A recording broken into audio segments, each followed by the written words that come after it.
बहुत समय पहले की बात है। एक राज्य में एक घमंडी राजकुमार रहता था।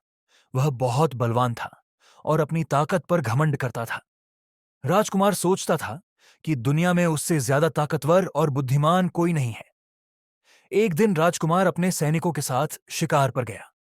शिकार करते करते वह जंगल में बहुत दूर चला गया और रास्ता भटक गया। शाम होने लगी और वह भूखा प्यासा जंगल में अकेला रह गया। चलते चलते उसे एक झोपड़ी नजर आई।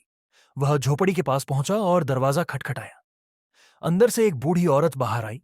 उसने पूछा, क्या बात है बेटा? तुम कौन हो और यहां कैसे आए?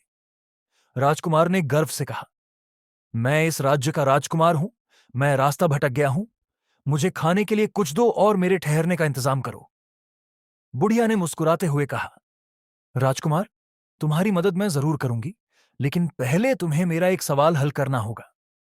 राजकुमार ने घमंड से कहा, मुझे सवालों का जवाब देने में कोई दिक्कत नहीं। पूछो, तुम्हारा सवाल क्या है? बुढ़िया ने पूछा, बेटा, इस दुनिया में सबसे शक्तिशाली चीज क्या है?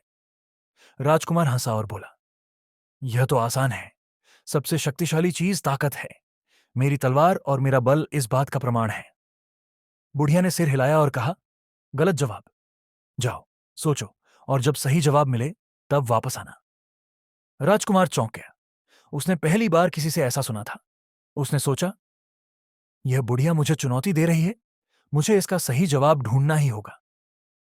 वह जंगल में कई दिनों तक घूमता रहा और लोगों से पूछता रहा।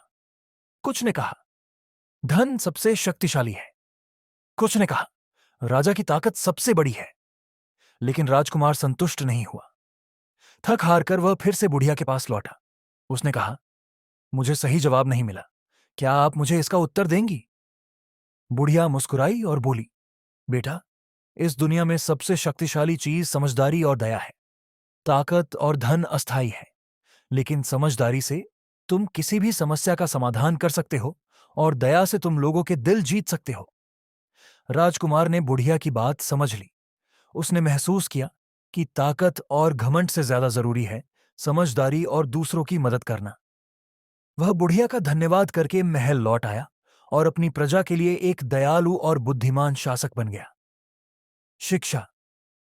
ताकत और धन से ज्यादा शक्तिशाली है समझदारी और दया।